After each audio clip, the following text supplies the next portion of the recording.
Bonjour à tous, c'est Olivier de Poupiscool, j'espère que vous allez bien. Nouvelle vidéo, que dis-je, nouveau vlog. Aujourd'hui, effectivement, on n'est pas très régulier. Je comptais faire un par semaine, bon au final ça va être plutôt un par mois je crois. On se retrouve dans ce nouveau vlog. On n'est pas à Lille, il y a des montagnes, on est dans les Alpes. Petite balade de 7 heures pour monter au col de Pouzenc que je fais seul. Parce que départ assez tôt, puis balade assez difficile. Du coup, je pars tranquillement et j'avais envie de redémarrer un vlog, profiter de ma solitude pour échanger avec vous sur 2-3 sujets. On va pouvoir parler notamment de votre propre montagne à gravir, c'est-à-dire justement la création de votre entreprise et de votre micro-crèche, et également potentiellement la liberté de temps qu'apporte l'entrepreneuriat. Que comme vous le voyez ici, on est quel jour? On est mercredi, ça peut me permettre de partir tranquillement pendant que les entreprises tournent quand même. Et on va justement en parler. Donc objectif 2900 mètres, 1300 mètres de dénivelé. On va s'amuser, ça va être cool. Et on monte tout là-haut. Sauf que pour l'instant vous ne verrez pas, c'est dans les nuages. Il y a de la neige, ça va être sympa. C'est parti.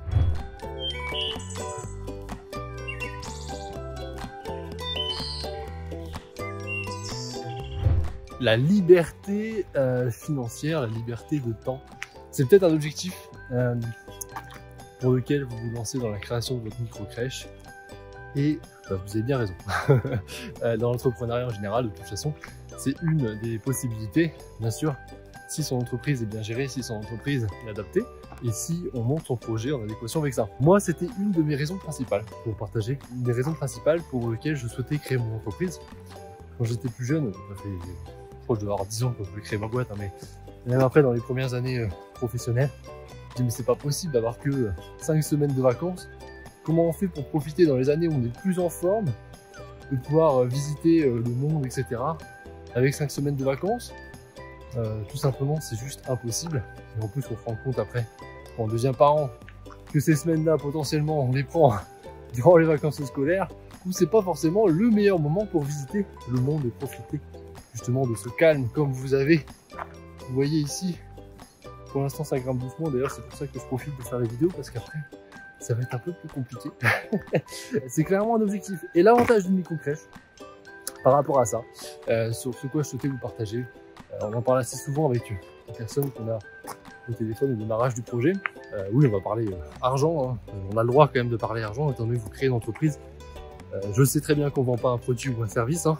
C'est la garde d'enfants et des fois le sujet est un peu tabou, mais ça n'empêche que ça reste une entreprise commerciale qui doit être du coup pérenne, que vous créez pour ouvrir votre micro-crèche. Et il n'y a pas beaucoup de secteurs qui permet, comme une micro-crèche, d'avoir cette récurrence et cette sécurité, cette pérennité qu'on peut avoir par rapport tout simplement que déjà une micro-crèche, si le projet est bien monté, l'étude est bien faite, etc., potentiellement vous savez qu'elle va être remplie. Donc déjà, premier avantage sur une micro-crèche par rapport à tout type d'activité commerciale, vous n'avez pas forcément besoin d'aller chercher des clients comme une entreprise traditionnelle. Les parents viennent d'eux-mêmes. Et ça, c'est exceptionnel quand même. Et en plus, ils viennent d'eux-mêmes. Et en plus, souvent, ils vont venir pendant environ 2 ans et demi si l'enfant arrive à 6 mois. Et ils vont vous payer tous les mois un montant à peu près fixe. Donc vous avez la sécurité d'avoir des clients. Vous avez la sécurité de savoir tous les mois ce qui va tomber. Et il n'y a pas beaucoup d'entreprises aussi sécures, on va dire, que potentiellement une micro-crèche. L'inconvénient de cet avantage, bien sûr, c'est que vous êtes limité en nombre d'enfants et donc vous ne pouvez pas exploser de chiffre d'affaires sur une structure. Mais c'est ce qui fait aussi bien sûr l'avantage du micro-crèche, si on reparle bien sûr sur l'aspect bien-être de l'enfant qui est aussi à l'origine du projet. Comme je le dis assez souvent, c'est tout l'intérêt du micro-crèche de limiter justement le nombre d'enfants pour permettre d'avoir un accueil de qualité, que les enfants se sentent bien et évoluent dans les meilleures conditions. Donc justement, pour revenir au sujet de la liberté financière, l'avantage d'avoir des micro-crèches, une fois que vous en cumulez plusieurs et que du coup vous pouvez bien développer votre chiffre d'affaires et potentiellement vous pouvez être plus serein et du coup avoir quand même une liberté financière par rapport au fait et de temps. C'est surtout ça qui nous intéresse. Rien n'a plus de valeur que votre temps. En structurant votre entreprise avec des personnes de confiance qui permettront, lorsque vous partez justement en balade dans les Alpes à 3000, 4000 mètres et que vous n'avez pas de réseau, de savoir que tout va bien se passer parce que vous avez des personnes type coordinatrice petite enfance bonjour Pauline, qui est fan des vlogs, qui s'assure que tout va bien se passer. Et donc voilà, il faut juste structurer le projet pour que vous permettez de dire ok, je peux partir 2 semaines, tous les 2 mois, à partir d'un moment. Bien sûr au début c'est pas le cas, bien sûr au début il y a beaucoup de travail, je ne vais pas dire ce que j'ai pas dit, hein. Mais au bout d'un moment on peut se permettre. Et ce business model de la micro-crèche avec cette récurrence, etc., permet d'être assez serein. Quand on le fait tout simplement, alors que dans plein d'autres entreprises, on doit regarder les ventes, etc., est-ce qu'on va avoir assez de chiffre d'affaires pour payer les charges qui sont liées à son activité, etc., etc. Là, c'est pas forcément le cas. Je sais exactement combien je vais dégager de chiffre d'affaires ce mois-ci et le mois suivant. Et d'ailleurs, presque pendant l'année à venir. Voilà pour ça, je pense qu'on en reparlera de ça tout à l'heure. Là-bas, il fait beau, mais on va pas là-bas. On va là-haut, mais il y a plein de nuages. Mais c'est pas grave, j'espère que normalement ça devrait se lever d'ici là. Donc c'est parti, on continuera, on va parler tout à l'heure. Retour du youtubeur de montagne. Justement, parlant de montagne, je voulais justement vous parler de votre montagne, qui est potentiellement la création, l'ouverture de votre micro-crèche. Je voulais vous rassurer sur un point, c'est que oui, c'est dur de créer potentiellement une première structure parce qu'on est dans un milieu réglementé et surtout qu'on a une certaine dépendance à beaucoup d'organismes, PMI, mairie, CAF, banque, etc., etc. Sauf qu'il faut se dire que tous ces organismes-là, toutes ces difficultés-là, toutes ces premières étapes, c'est seulement lors de la création. Et la difficulté, c'est de créer. Et après, potentiellement, si le projet est bien monté, vous aurez plus trop de difficultés, contrairement à plein d'autres entreprises où justement la facilité c'est de créer, c'est de lancer. J'en sais rien, vous lancez une agence web, vous lancez même une boulangerie à la rigueur, parce que même s'il y a la partie financement, etc. Mais ça n'empêche que c'est au moment où vous ouvrez que des vraies difficultés arrivent. Vous devez aller chercher des clients, vous avez la pression du chiffre, etc. Sur le micro-crèche, potentiellement, si le projet est bien géré en amont, les préinscriptions bien gérées, etc. Oui, première année, vous n'allez pas faire autant de chiffres que les années suivantes, parce que vous allez optimiser au fur et à mesure. Mais ça n'empêche que ça tournera. Donc ça, c'est quelque chose qu'il faut avoir en tête. Les difficultés, elles sont avant. Et toutes les personnes qui arrêtent effectivement leur projet pendant la création, pensez à après, lorsque ça sera créé, et la vision de l'après. Et surtout, vous aurez appris chaque partie, chaque faux espoir que vous aurez lors de la création vous permettra d'apprendre pour que le local d'après, la demande de financement d'après, etc., vous vous améliorez. La montagne, en fait, vous allez la gravir assez rapidement parce que c'est jusqu'à l'ouverture de votre projet, presque vous atteignez le sommet, parce que la suite après, c'est cool, c'est une vallée, c'est plat, ça va avancer tout seul. Alors il y a toujours bien sûr des choses à gérer, etc. On va pas non plus dire que tout se passe comme sur des roulettes tout le temps, même après. Mais ça n'empêche que le plus difficile sera fait. Vous aurez créé une entreprise où vous vous sentirez utile, où vous apporterez bien-être, vous permettra à des enfants d'évoluer dans un cadre idéal, des professionnels passionnés d'exercer leur métier. Potentiellement, si on parle de l'aspect financier, vous aurez créé une entreprise qui a une valeur et qui, même si à un moment vous souhaitez changer, aura une valeur à la revente. Le fonds de commerce d'une micro-crèche se revend, et assez facilement d'ailleurs, à des grands groupes si vous êtes implanté dans un endroit où vous avez prouvé le besoin et que vous êtes complet. Donc ne lâchez rien. Et d'ailleurs on reviendra sur l'histoire des faux espoirs un peu plus haut, parce que là ça regrimpe un peu plus dur et je risque d'avoir du mal à parler sans être trop essoufflé. Donc on avance, c'est parti. La source de Jérusalem.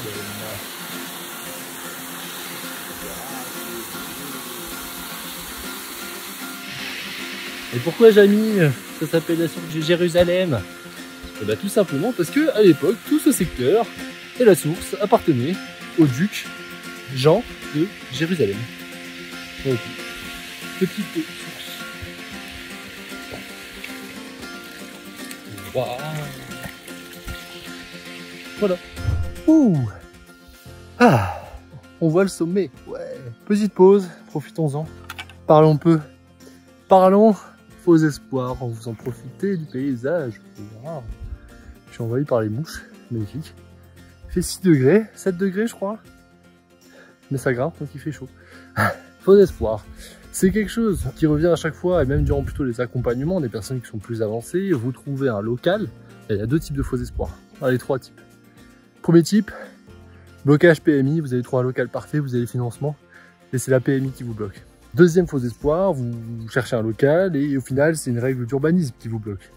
Troisième faux espoir, vous avez trouvé le local, vous avez l'accord PMI et c'est le financement qui vous bloque.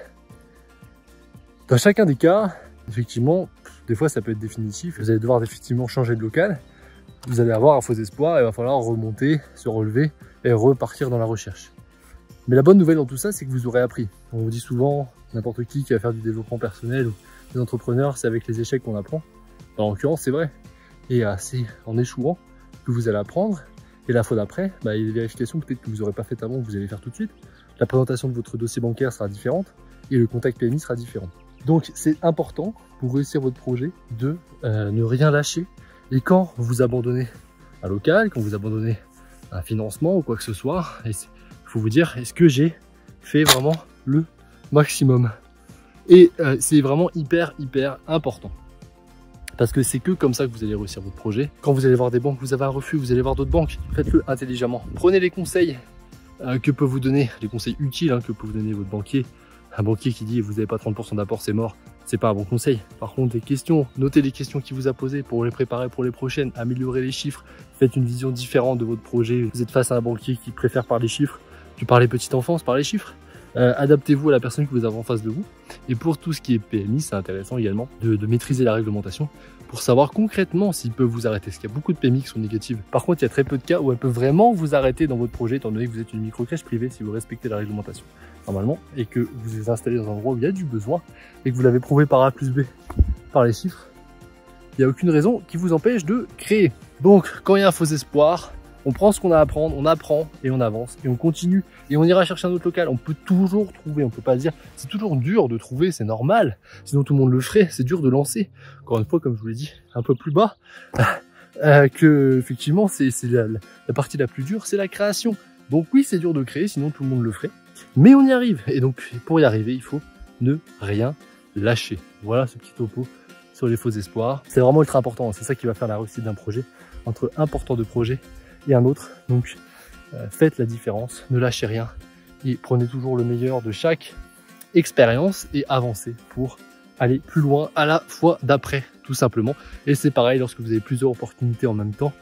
Nous, on avance aux opportunités. Quand vous avez une opportunité, essayez de la saisir. À chaque fois, on me dit, est-ce que je dois le faire? Oui, essayez de le faire, quoi qu'il arrive. Et vous verrez bien qu'est-ce que vous risquez au fond, réellement. D'ailleurs, peut-être on reparlera des risques qu'on prend. Étant donné que je suis en montagne et seul, c'est intéressant, c'est peut-être un sujet d'actualité. On va parler des risques justement de se lancer dans ce type de projet concrètement. Qu'est-ce que vous risquez de créer une micro-crèche? On en parle au prochain arrêt. À toutes. Il y a une marmotte debout en train de prendre le soleil.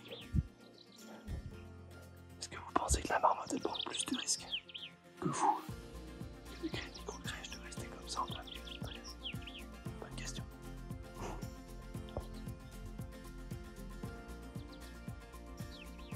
Un peu bruyant par ici quand même. Ah, c'est un peu plus plat, je profite de ce vallon pour parler des risques. Quels sont les risques de créer une micro-crèche?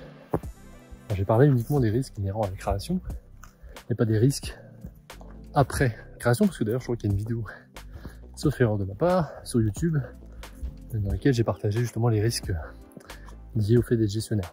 Concrètement, les risques, ça va être quoi? Ça va être de vous lancer, de vous engager. Le plus gros risque, c'est ça, c'est de vous engager sur un local, et je dirais même principalement en location.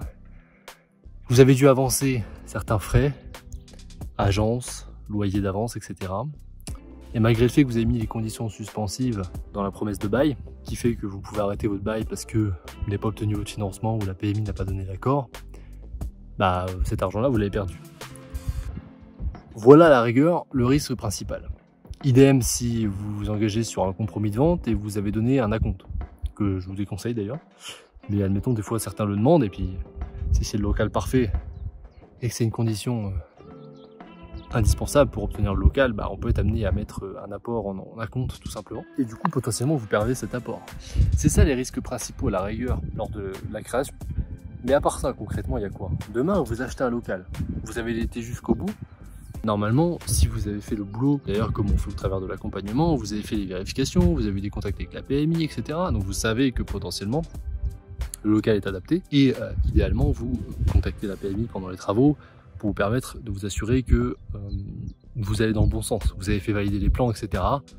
L'idéal, c'est toujours d'avoir un justificatif qui dit que la PMI valide les plans. Mais encore une fois, il y a certaines PMI qui vont pas forcément faire des visites, valider les plans, ou vous donner un document ou ne serait-ce qu'un accord par email. Dans ce cas-là, fiez-vous à la réglementation. Apprenez la réglementation. Plus vous allez apprendre, moins vous allez prendre des risques concrètement. Ou alors vous allez prendre des risques considérés. Vous savez que potentiellement ce point-là peut être bloquant. Au travers des différentes vérifications, vous pensez que ça va le faire et vous allez jusqu'au bout. Prenez des risques considérés. C'est la même chose en montagne. Là, je sais que je vais arriver en haut, que la dernière montée, c'est de l'escalade. Je vais considérer les risques, se dire ok, je suis tout seul, est-ce que je vais le faire ou pas? Je vous dirai quand je serai en haut. Parce que potentiellement ça peut être risqué. Mais il faut apprendre pour savoir si effectivement vous pouvez vous permettre de le prendre ou pas ce risque. Mais concrètement les risques sont quand même vachement limités. Demain vous trouvez un local et que vous tout simplement à la fin il s'avère pour X ou Y raison vous pouvez pas lancer votre crèche ou vous n'avez pas le besoin, la valeur immobilière reste la même, vous pouvez revendre. Au pire vous avez perdu quelques plumes, mais est-ce que ça vaut pas le coup pour un projet de vie? Est-ce que 10 000, 15 000, 20 000 euros ça vaut pas le coup de tenter quoi qu'il arrive sa chance pour potentiellement changer de vie? Je vous pose la question. Là, concrètement, on parlait au début de la vidéo de liberté financière, liberté de temps, etc. Est-ce que ça vaut pas tout simplement le coup de prendre le risque potentiellement de perdre cet apport pour ça, tout en sachant que normalement, si vous faites toutes les vérifications et que vous vous astreignez à éviter d'avancer certains frais, comme des fois j'ai des personnes qui avancent des frais à un expert comptable pour un prévisionnel alors que la plupart le font gratuitement, etc. Même si ça, c'est un autre sujet, mais attention, parce que des fois, les prévisionnels d'experts comptables qui ne maîtrisent pas le sujet, c'est un peu compliqué. Petit instant pub d'ailleurs, dans la formation et l'accompagnement, vous avez tout un module dédié au prévisionnel qui va de 0 jusqu'à la création complète du business plan, avec une promo de l'été jusqu'au 15 août, accessoirement. C'était l'instant pub. Entre autres, hein, bien sûr, parce que sinon, il y a tout le programme pour aller de A à Z. Et donc, il y a très peu de risques au final à créer une micro-crèche si toutes les vérifications sont faites en amont. En fait, les emmerdes qu'on a à la création, si je peux me permettre, vérification bancaire, vérification PMI, vérification de besoins, vérification de tout et tous les accords qu'on doit, et toute cette dépendance à différents organismes de contrôle, ERP, etc., permettent en fait de vachement limiter les risques lorsque vous vous lancez. Oui, c'est chiant, on est toujours en train de dire ah, c'est emmerdant, ils nous posent des questions, ils nous demandent des choses, etc. Mais au final, c'est hyper positif parce que ça vous pousse à faire le plus en accord avec la réglementation. Et lorsque vous lancez, lorsque la PMI vient, c'est comme sur des roulettes, ça avance et vous avez l'accord. Donc les risques sont quand même vachement limités. Et quand vous prenez des risques considérés en maîtrisant la réglementation, en étant accompagné, en faisant attention avec des conditions suspensives, en évitant d'avancer certains frais, etc. Surtout restez focus sur l'aspect création. Ne prenez pas le risque de perdre du temps, parce que c'est aussi un risque, le temps, mine de rien, est quand même limité. Et ne prenez pas le risque de perdre du temps dans la création, surtout notamment quand vous avez 2 ans d'ARE, donc de Pôle emploi par exemple. Ne prenez pas le risque de perdre du temps à avancer par exemple sur tout le projet d'établissement, sauf si la PMI vous le demande assez rapidement, alors que vous n'avez pas trouvé le local. Clairement, ça sert à rien. Faites pas une étude de besoin sur chaque ville complète. Faites d'abord une étude de besoin globale et après, vous irez faire une étude de besoin complète lorsque vous aurez une opportunité locale, etc. Trêve de bavardage, il faut qu'on avance. L'objectif, il est tout là-haut. Et on y va tout simplement. Mine de rien, les risques aussi, c'est ce qui rend la chose aussi intéressante, intrigante, excitante. Si c'était simple, encore une fois, tout le monde le ferait. Créer une entreprise, c'est certains risques et c'est normal, il faut les considérer. Mais c'est pas ça qui doit vous empêcher d'avancer parce que la suite est tellement intéressante, tellement enrichissante qu'il faut ne rien lâcher et continuer. C'est parti pour le sommet. Petite update, on avance. La route vers le sommet se dessine. Tranquillement. Je vais juste rajouter un truc par rapport à cette histoire de montagne, bien sûr métaphore de la difficulté de lancer votre crèche. Il y a une marmotte juste là devant nous. Je sais pas si vous la voyez. Elle est juste là-bas. Plein de marmottes ici, c'est trop bien. Limite, j'ai même pas envie de parler fort pour pas la déranger, quoi. Juste pour vous dire que oui, il faut faire attention par rapport à ça, parce qu'en fait, c'est effectivement une montagne, mais ça doit être sa montagne. Et chacun a sa montagne à son niveau. Vous voyez là je vais monter 3000 mètres. D'ailleurs, si je monte jusqu'en haut, j'ai pas encore vu la difficulté qui va être sur la fin. Il y a aussi d'autres alpinistes qui, eux, leur montagne, c'est tout simplement l'Everest, à plus de 8840 mètres à la louche. Et chacun à son niveau, à sa propre montagne. Il ne faut pas vous comparer à d'autres personnes où potentiellement, effectivement, il y a eu des passages qui ont été plus faciles que vous, notamment pour trouver un local, parce qu'ils ont été aidés par une ancienne crèche qui déménageait, ou qui ont eu la mairie qui leur a fourni ce local, etc. Ça sert à rien de dire « Oh, ils ont de la chance, moi j'y arriverai pas, etc. etc. » Au contraire, déjà la chance, ils l'ont provoquée en règle générale. Et en plus de ça, c'est pas ça qui vous fera avancer. Donc concentrez-vous, sur votre montagne. Prenez les expériences des autres pour vous dire « Ah, peut-être que ça pourrait être intéressant que j'aille voir la mairie. Ah, peut-être faudrait que je regarde si sur le bon coin il y a des micro-crèches, des locaux pour des micro-crèches déjà faites, etc. » Mais s'il n'y en a pas, ça sert à rien de vous dire « Ah ouais, j'ai pas de chance, j'y arriverai jamais. » Déjà de 1, la chance, on la provoque. Et de 2, chacun sa montagne. Et donc, vous devez gravir la vôtre. Voilà tout. Maintenant, moi, je vais gravir la mienne. C'est parti. Comment savoir qu'on commence à bien monter en altitude? Quand on commence à marcher dans la neige. Plutôt sympa cette petite neige de juillet. Bon bah voilà, petite update au sommet. On y est, ça y est. Col de Zenk. Bon, les 200 derniers mètres, je suis censé escalader ça. Et donc, au vu des nuages, au vu de l'escalade, je ne vais pas y aller, étant donné que j'ai la tête dans les nuages partout. Même par là, on peut rejoindre notre col à 2007. Prendre une arrête. Mais ne connaissant pas le terrain et étant dans les nuages, on va éviter de risquer. Comme quoi, quand on dit prendre des risques considérés, ben voilà. On est monté au col, mais il faut pas abuser. Bon, en tout cas, je suis arrivé au sommet, mais on n'ira pas plus loin. Dans la descente, on parlera encore d'un petit sujet. Je vous laisse la surprise juste après. C'est quelque chose qu'on me demande assez régulièrement. Il va falloir redescendre là-dedans. Attendre 5 minutes, voir si les nuages partent, pour voir si on peut faire quelques petites photos sympathiques. Dernier sujet que je vais aborder dans ce vlog pendant cette petite pause, c'est mon avis qu'on me demande assez souvent sur les franchises tout simplement. Alors l'idée ici c'est pas de faire débat, si vous êtes franchisé ou franchisé, vous aurez un autre avis et c'est normal et ce n'est que mon avis. Mais je vais vous partager un exemple que je dis souvent. C'est simple, si on fait le comparatif avec les restos, demain vous ouvrez un resto franchise, on fait ça, vous ouvrez un McDo, KFC, un Burger King si vous voulez. Les clients vont venir chez vous tout simplement parce que vous avez ouvert ce type de resto. Ils vont venir pour manger un McDo, clairement. Maintenant si on revient à la micro-crèche, si vous ouvrez une crèche Babylou chez Rubin, Chaperon Rouge, ce que vous voulez, toutes les franchises qui peuvent exister, les parents vont pas venir dans votre crèche parce que c'est une franchise. Clairement pas, c'est pas une marque reconnue. À l'heure actuelle, il n'y a aucune franchise qui clairement se démarque avec un projet pédagogique de folie qui fait que les parents veulent venir. Ils vont même des fois préférer, ça c'est les échos que j'ai des crèches qu'on a, ils vont préférer potentiellement des crèches familiales avec des gestionnaires privés indépendants plutôt qu'une grosse entreprise derrière qui impose des fois une certaine rentabilité, qui impose certains choix. Et surtout, moi, ce qui m'embête, c'est perso, c'est que les porteurs de projets qu'on accompagne, on souhaite qu'ils puissent personnaliser au mieux leur projet. C'est un vrai accompagnement, on n'impose rien.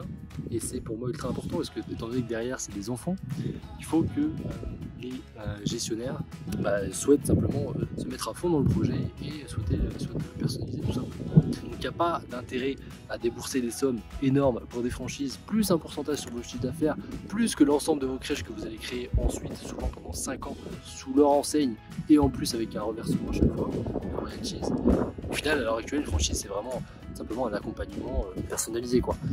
Et encore, pour tout vous dire, dans notre accompagnement Ouvrir sa crèche, avec on propose chez Poppy School, on a 3 personnes qui viennent de 3 franchises différentes et qui se sentaient pas forcément bien accompagnées. La preuve en est. C'est pas forcément des accompagnements en plus toujours de qualité. J'imagine avec le volume, des fois ça doit être un peu plus compliqué. Pour autant, les droits d'entrée sont énormes et les royalties que vous devez reverser tous les 2 ans sont aussi énormes. Pour autant, comme on l'a dit durant la balade et durant la vidéo, ça reste un secteur réglementé, donc il est très important de quoi qu'il arrive de vous former, idéalement d'être accompagné par nous, par d'autres d'ailleurs, c'est vraiment un conseil que je vous donne, évitez de vous lancer seul si vous ne maîtrisez pas le sujet. Pour autant, vous pouvez, clairement, vous pouvez le faire seul, mais si vous voulez éviter de perdre de l'argent avec des erreurs et gagner surtout beaucoup de temps, je vous conseille vivement d'être bien accompagné, accessoirement, par Poppy School. Normalement, au vu des différents avis qu'on a, des nombreuses ouvertures en cours qui ont ouvert et qui vont ouvrir sur la fin de l'année, que vous verrez de façon vidéo, a priori, ça marche plutôt bien, les porteurs de projet sont contents. C'est le principal. Bon on finit la descente, retour à la voiture, 2 heures de marche, on termine ça tranquille. Bon bah voilà tout pour ce vlog. Je pensais le faire sur plusieurs jours, mais en fait, vu tout le contenu qui a été partagé dans cette vidéo, je pense que c'est largement suffisant. On est sur la fin de la balade. Il reste une demi-heure et puis c'est réglé. Mais en tout cas, j'espère que ça vous a plu, cette petite vidéo dans la nature. Dans tous les cas, les infos, elles sont là. C'est bien, ça change de cadre. Et puis, si vous aimez un peu les grands espaces, ça a dû vous plaire. N'hésitez pas du coup à vous abonner si la thématique de la création de la micro-crèche et de la petite enfance en général vous intéresse. Et également partager la vidéo aux personnes à qui ça pourrait intéresser. Je vous rappelle, dernier instant pub, que nous avons un accompagnement au travers chez Beauty School en promo actuellement, tout simplement, jusqu'au 15 août, mais en fait il va s'arrêter avant. Il y a déjà pas mal de personnes qui nous ont rejoints et on a limité tout simplement le nombre de personnes sur cette offre. Voilà tout, je vous souhaite une très bonne journée, surtout je vous souhaite la réussite dans votre projet. À bientôt, au revoir.